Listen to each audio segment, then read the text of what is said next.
দীর্ঘ এক মাস সিয়াম সাধনার পর হিংসা বিদ্বেষ ভেদাভেদ ভুলে গিয়ে এক কাতারে দাঁড়িয়ে পবিত্র ঈদ উল ফিতরের নামাজ আদায় করেন ওল্ডামে বসবাসরত মুসলিম সম্প্রদায়। ঈদের শুভেচ্ছা বিনিময় করেন একে অন্যের সাথে। আজকে এই খুশির দিনে আমরা সবাই এখানে ঈদের নামাজ পড়লাম। আমি খুবই আনন্দিত সবার সাথে আজকে ঈদের নামাজ আদায় করতে পারে। সেন্ট্রাল মসজিদ থেকে সবাইকে ঈদের শুভেচ্ছা জানাই। আপনাদের সবাইকে ঈদ মুবারক। Just wanted to say Eid Mubarak to everyone in UK and Europe. বছর শেষে ঘুরে আসা ঈদের খুশি দিনের মধ্যভাগে এসে থেমে যায় অনেকেরই, কারণ কর্মস্থল খোলা থাকায় অনিচ্ছা সত্ত্বেও কাজে যোগ দিতে হয় তাদের।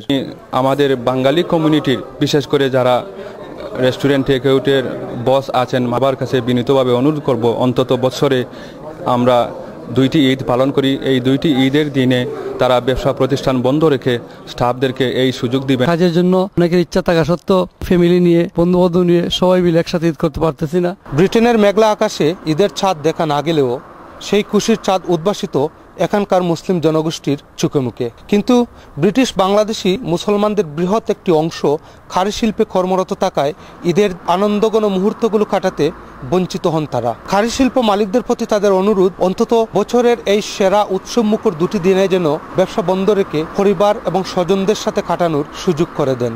ওল্ডামের সেন্ট্রাল মসজিদ থেকে মওদুদ আহমদ, চ্যানেল আই।